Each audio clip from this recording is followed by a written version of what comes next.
In the cold, unforgiving world of the Vikings, where survival was etched in iron and fire, a legend was forged. It was a weapon that seemed to defy the very laws of its time, a blade that whispered of a forbidden power.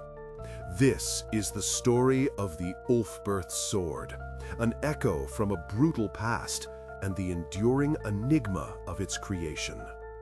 Introductory cinematic sequence, slow-motion shots of a reenacted Viking battle, focusing on the glint of steel.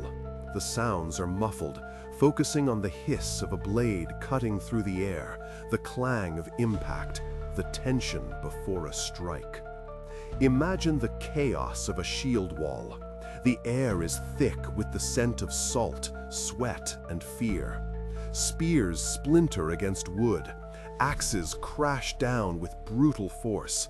And amidst the din, most swords are simple tools of iron, heavy, soft, prone to bending or shattering at the crucial moment.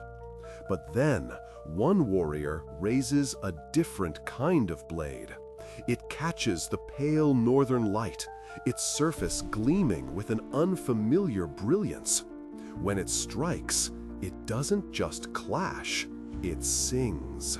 It cuts through mail as if it were cloth, shatters lesser blades, and remains true, sharp, and unbroken. On its steel, a single name is inscribed, a mark of impossible quality: Ulfberht. Welcome to Echoes of Time, your portal to the forgotten pages of history. Today, we journey into the heart of the Viking Age to uncover the secret of a weapon that shouldn't have existed, a blade of super steel, centuries ahead of its time. Between the years 800 and 1000 AD, a period defined by the Longship and the Raid, a curious collection of artifacts began to appear across Europe. From the mist-shrouded fjords of Scandinavia to the river valleys of the Balkans, archaeologists unearthed roughly 170 swords, all bearing that same cryptic inscription: Ulfberht. For a long time, they were seen simply as high-quality examples of Viking weaponry. But as scientific analysis advanced, these swords revealed a secret that would rewrite our understanding of ancient technology. The typical Viking Age sword was a product of its environment. Forged from local bog iron, it was often a composite piece, with a soft, flexible core and harder, welded-on edges. This pattern welding was a clever solution to poor quality materials, creating a weapon that could withstand the shock of combat without breaking. But it was a compromise. These blades were soft, rich in impurities called slag, and could easily bend, sometimes forcing a warrior to straighten his sword with his foot in the heat of battle. The Ulfberht was different. It was a technological leap so profound, it was like finding a smartphone in the ruins of a medieval castle. When metallurgists examined the composition of these elite blades, they were stunned. The steel had an incredibly high carbon content, nearly 3 times that of a typical sword from the era. And, crucially, it had very few impurities. This wasn't the product of a simple bloomery forge. This was the signature of Crucible steel. Crucible steel is created by melting iron with carbon-rich materials in a sealed clay pot or crucible at extremely high temperatures. This process cooks out the impurities and allows the carbon to be absorbed evenly, creating a homogeneous, high-performance steel alloy. The result is a material that is both incredibly hard, allowing it to hold a razor-sharp edge, and flexible, allowing it to absorb impact without shattering. It was a material that gave its wielder a distinct, often terrifying advantage.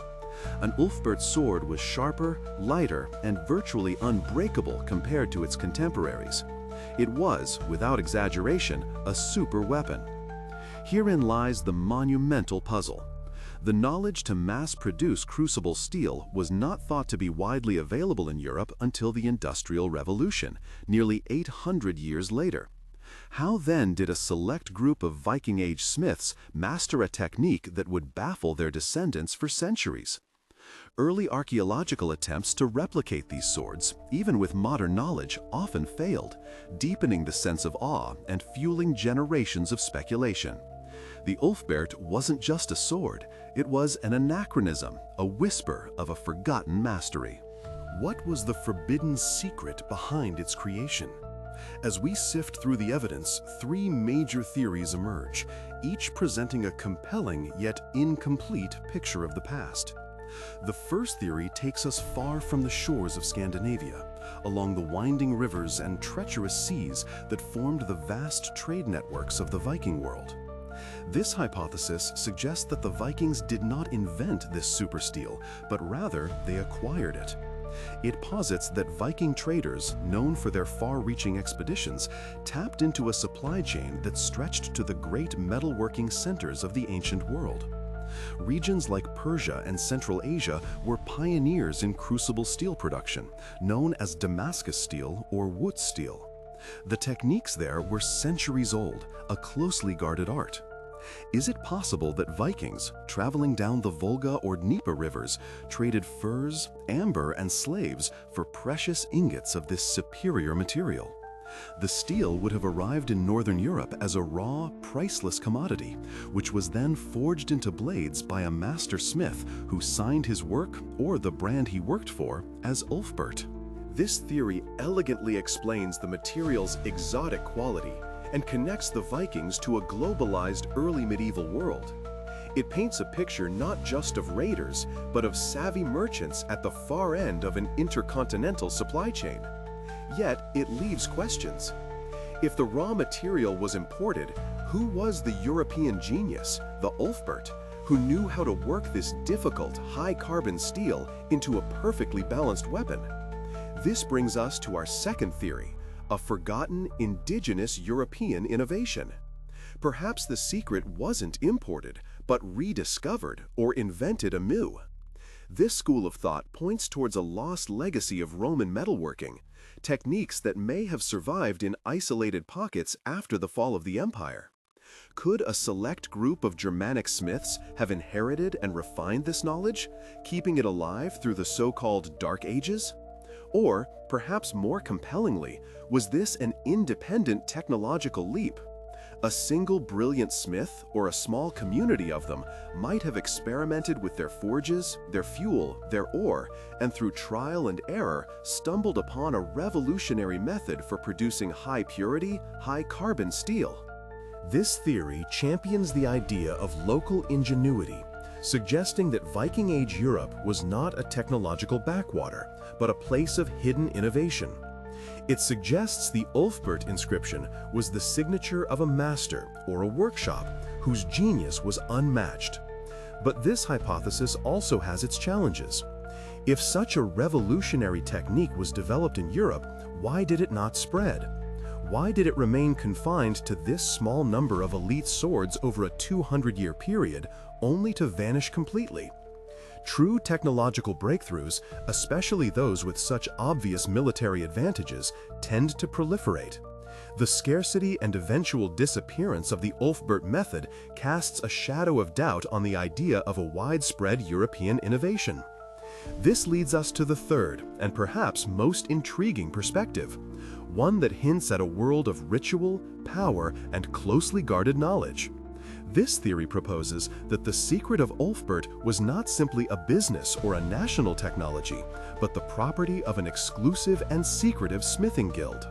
In many ancient cultures, blacksmithing was more than a trade.